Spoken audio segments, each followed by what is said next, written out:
What is up guys, Tanner this side. So in this video, I'm going to show you how to fix the low GPU usage in games. So first you need to head over to the settings application and then in the top search bar you need to type in graphics.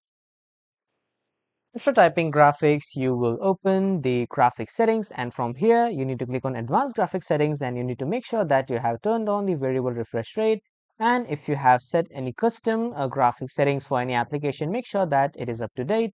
And after that, the another method is to go to the browser and then search for the NVIDIA app.